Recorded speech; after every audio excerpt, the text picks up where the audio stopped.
destra delicta.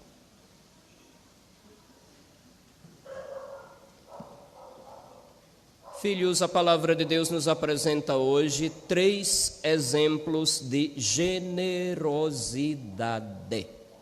Observaram? Quais foram os exemplos? Primeiro, a viúva de Sarepta. Sarepta ficava fora da região de Israel. Era uma pagã, não era membro do povo de Deus. No entanto, por acreditar na palavra do profeta Elias, mesmo sabendo que só tinha o último bocado para comer, soube ser generosa, a hospitalidade daquela mulher. Deus então a abençoou e não deixou passar fome. A segunda também é uma viúva, aquela que deposita as 2 pequenas moedas que valiam quase nada e que mereceram o elogio de nosso Senhor. Aquela generosidade certamente não deixou de ser recompensada, porque Deus viu e até comoveu de tal forma nosso Senhor, que Ele chamou a atenção dos seus discípulos para dizer: ela deu mais do que os outros. Não diz o Evangelho o que aconteceu depois que a viúva saiu do templo, mas se aquele gesto de dar tudo o que tinha para viver comoveu a Deus, Deus não ficou indiferente. Afinal, Ele nunca desampara quem é generoso ao fazer o bem. Nunca. O terceiro exemplo de generosidade está na carta aos Hebreus, nossa segunda leitura de hoje, que fala de Cristo que entrou no santuário do céu, dando toda a sua vida. O que é generosidade? Generosidade, meus filhos, não é dar o que me sobra. É muito fácil quando um pobre chega até nós procuramos uns trocadinhos e damos já para ficar com desencargo de consciência para que o pobre suma logo da nossa presença. Vai dizer que não é assim? Não, aqui em Laranjeiras não acontece isso, né? Só na França. Então, é muito comum lá na França as pessoas que não querem ver os pobres diante de si, dão logo alguns trocados ou diz logo que não tem, com licença, e se retiram. Claro que não se trata tanto de dar coisas, de dar o que se tem, mas aprendendo de nosso Senhor o exemplo, trata-se de dar-se, de doar-se, de gastar-se. Por Deus, primeiramente, porque é bom lembrar, a viúva de Sarepta, a pagã, acreditou na palavra que o profeta tinha como palavra de Deus. A viúva do templo estava doando para o culto do templo de Deus, para a manutenção do templo. Então se trata mais do que a gente se dá por completo a Deus, do que dar coisas aos outros. Quando a gente elege Deus como prioridade, os pobres, os necessitados que vêm até nós, nunca ficarão desamparados. Porque quem tem a prioridade de sua existência, o céu, passa na terra agindo como filhos do céu. E filhos do céu agem como Jesus, que se dá por inteiro. Pense nisso. Não é à toa que tantos santos se dedicaram ao serviço dos pobres justamente porque tinham Deus por prioridade.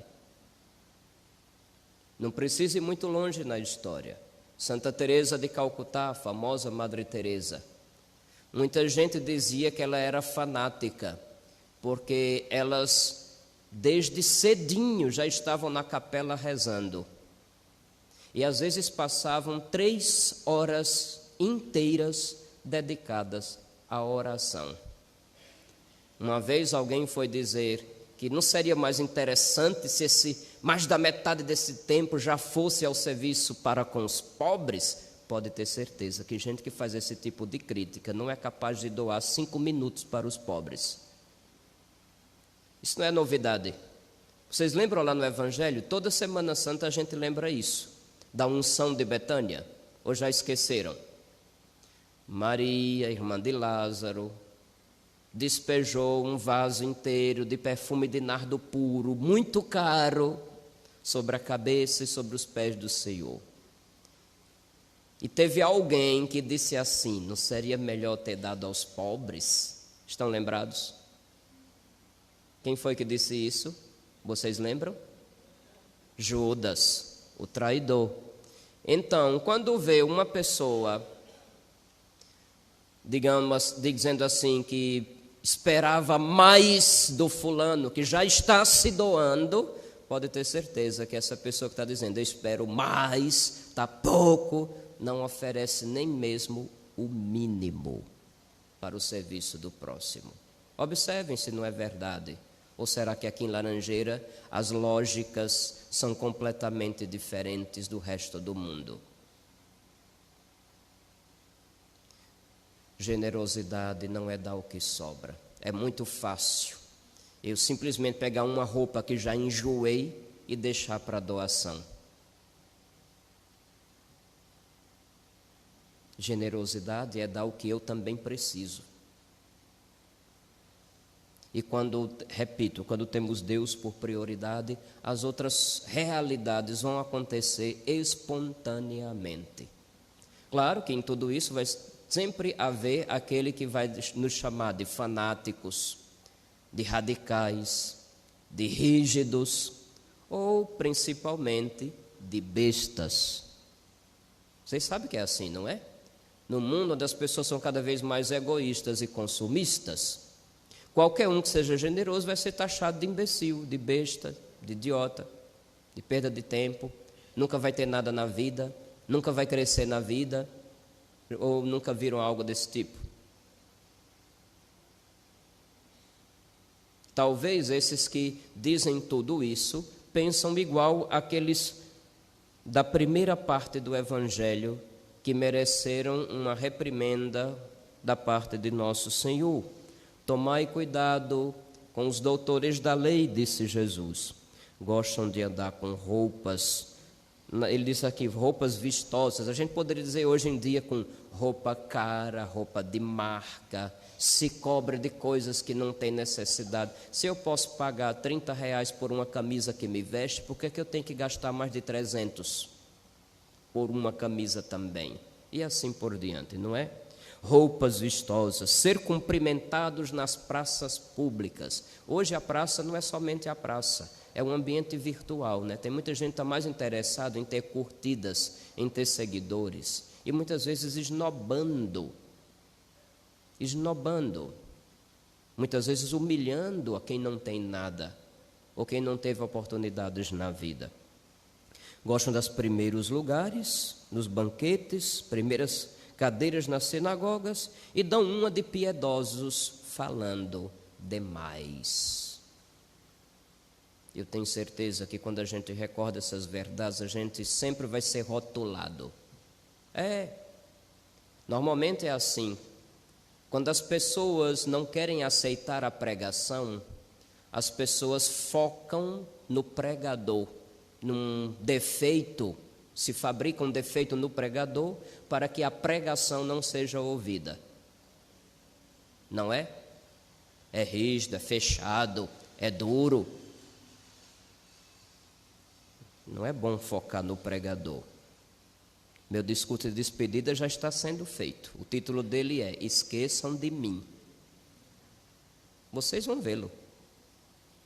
Não estou dizendo assim. Vocês vão, no dia vocês vão entender. Mas o título, já vou logo dizendo, é Esqueçam de Mim. Pelo amor de Deus, esqueçam de mim. Não foquem no pregador, na pessoa, mas na pregação.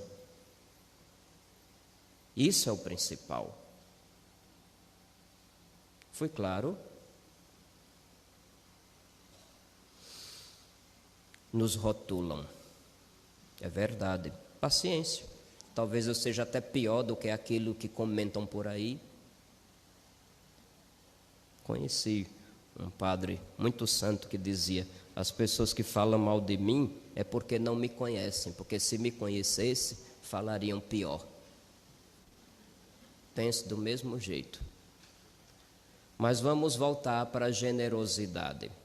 Quem não é generoso foca a si próprio como centro do universo, das atenções, dos aplausos, dos elogios, ou coloca a si próprio como o melhor destino para a generosidade dos outros. Me entendem? Um egoísta apresenta a si próprio como o melhor destino para a generosidade dos outros.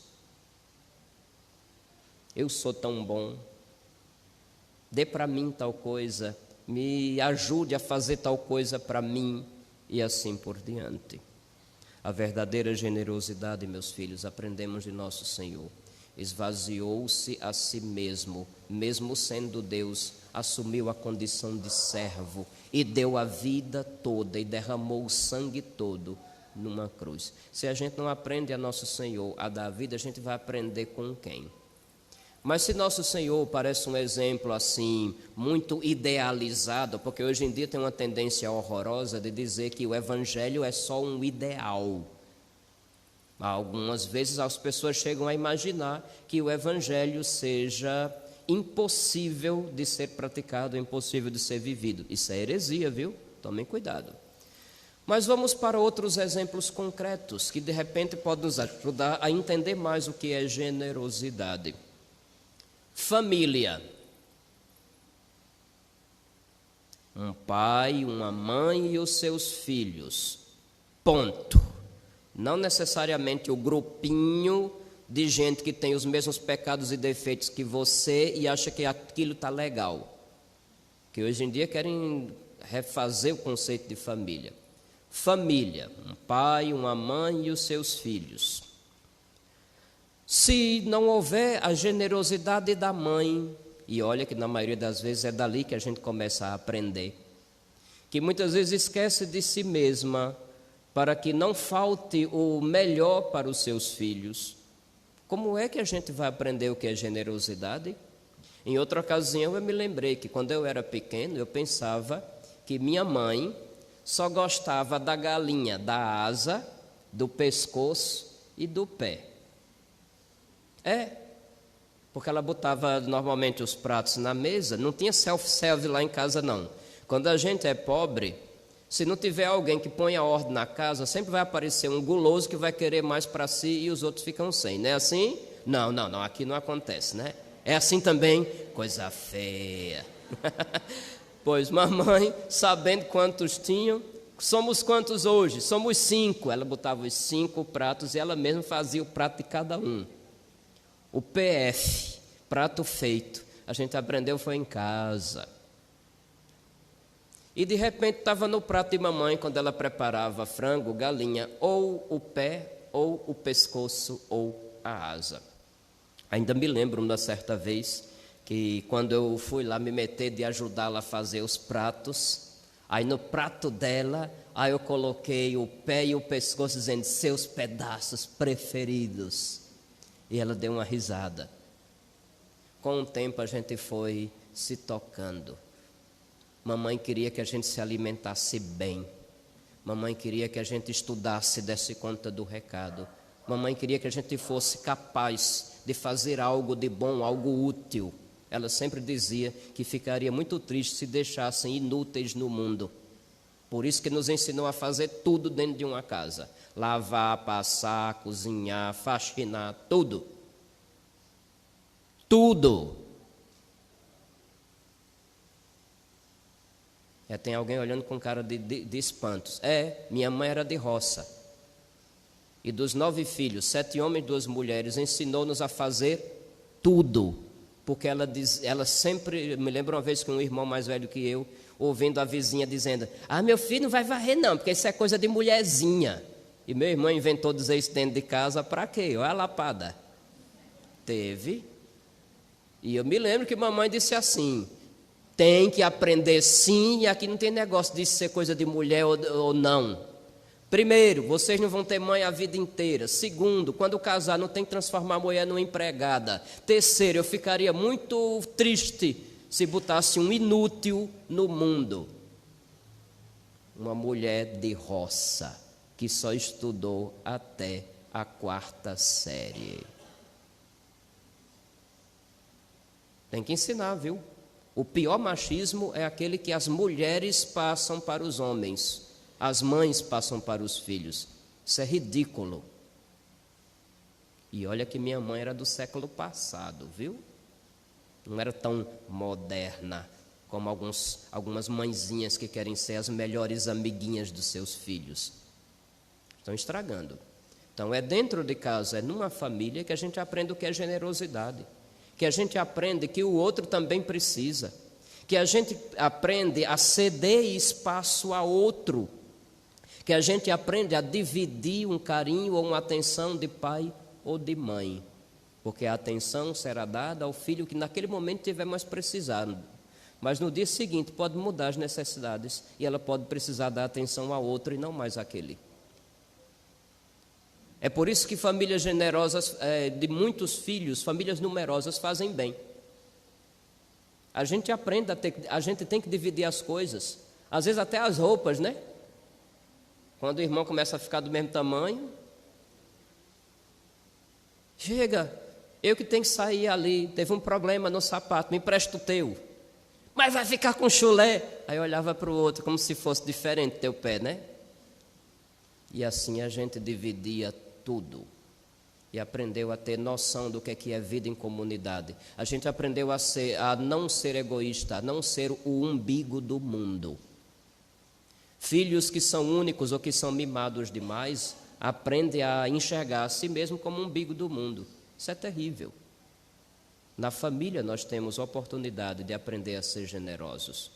Porém, se os pais adiam muito a geração dos filhos, se casam, mas querem curtir bastante antes de ter filho, isso já começa com um alerta. O sinal não é bom, não há generosidade. Se tem filho único, pior ainda. Se tem poucos filhos,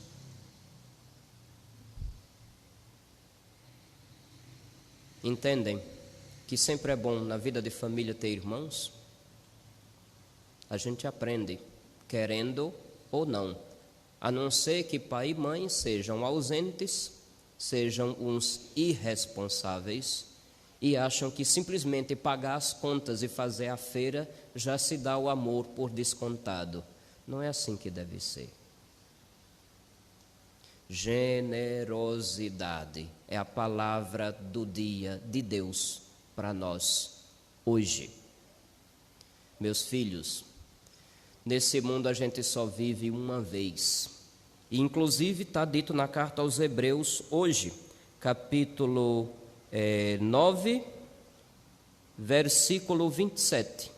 O destino de todo homem é morrer uma só vez e depois vem o julgamento. Não faz muitos dias que a gente celebrou o dia de finados. E vira e mexe aparece gente para fazer propaganda de reencarnação na porta dos nossos cemitérios. Vai acreditando, viu? Vai acreditando. Depois não diga que eu não avisei. Uma vez só se nasce, uma vez só se vive. E nesta única vida que temos na terra, nosso Senhor, na sua bondade, na sua generosidade, se revela, vem, se dá por inteiro a nós e diz: quer me seguir? Faça a mesma coisa. Porque se você pensar em você a vida inteira e depois, para consolar a consciência no fim da vida, fica acreditando que vai nascer de novo para compensar o que não fez agora, vai acreditando, viu? Eu sou um sacerdote católico, estou dentro de uma igreja católica e estou falando para o povo católico. Se tem alguém de outra religião que pelas redes sociais nos acompanham, compreendam pelo amor de Deus. Nós cremos num Deus que se encarnou, que uma vez morreu e a sua morte foi o sacrifício que cessou toda a necessidade de derramamento de sangue de qualquer outro tipo de pessoa ou de animal, que ressuscitou e que disse: quem vir a mim, eu ressuscitarei. Ele não falou: quem vir a mim, eu reencarnarei melhorzinho, numa vida boazinha. Não foi isso que Jesus prometeu. O destino de todo homem é morrer uma só vez. Depois vem o julgamento. Se a única vida que nós temos aqui, que tivemos a chance de aprender com a generosidade de nosso Senhor a ser generosos igualmente, e mesmo assim não aprendemos, o que estamos fazendo aqui? O que estamos fazendo nesta igreja? Qual é a sua prioridade? Elegemos prioridades das mais variadas. A prioridade é ter uma casa própria. A prioridade é fazer tal faculdade e exercer tal profissão. A prioridade é tais títulos conseguir. A prioridade é ter um carro do ano, um carro bom. Nós elegemos um monte de prioridades. Quando, enquanto filhos de Deus, a nossa única prioridade devia ser o céu. E todo o resto deveria ser consequência dessa prioridade. Dar uma casa aos que dependem de você é uma questão de dignidade. E quem tem o céu como prioridade, certamente vai dar o melhor de si para que esta dignidade aconteça. Dar os meios para que sua família, ou os que dependem de você, ou seus empregados, tenham dignidade de vida, também é próprio de quem tem o céu como prioridade. Quando a gente elege o céu como prioridade, a gente não fica com a cabeça nas nuvens não, viu? A gente não fica só esperando curas e libertações vindo do alto. A gente se torna também a cura e a libertação para os que estão ao nosso redor, que têm menos do que nós, ou que são, ou pelo menos ainda não se tocaram, que são filhos de Deus com dignidade. Às vezes a gente precisa lembrar, pelo nosso exemplo, o que o outro é. Quem se doa, quem aprendeu com Jesus a dar a própria vida, será instrumento dessas curas e dessas libertações, que não tem a ver com reunião, com cantoria e muito não tem a ver com isso. Que a gente aprenda a generosidade com quem mais generoso tem sido para conosco. Que o exemplo daquelas viúvas que deram tudo o que tinham grite na nossa consciência. É esta graça que eu peço para o meu povo neste domingo. Louvado seja nosso Senhor Jesus Cristo.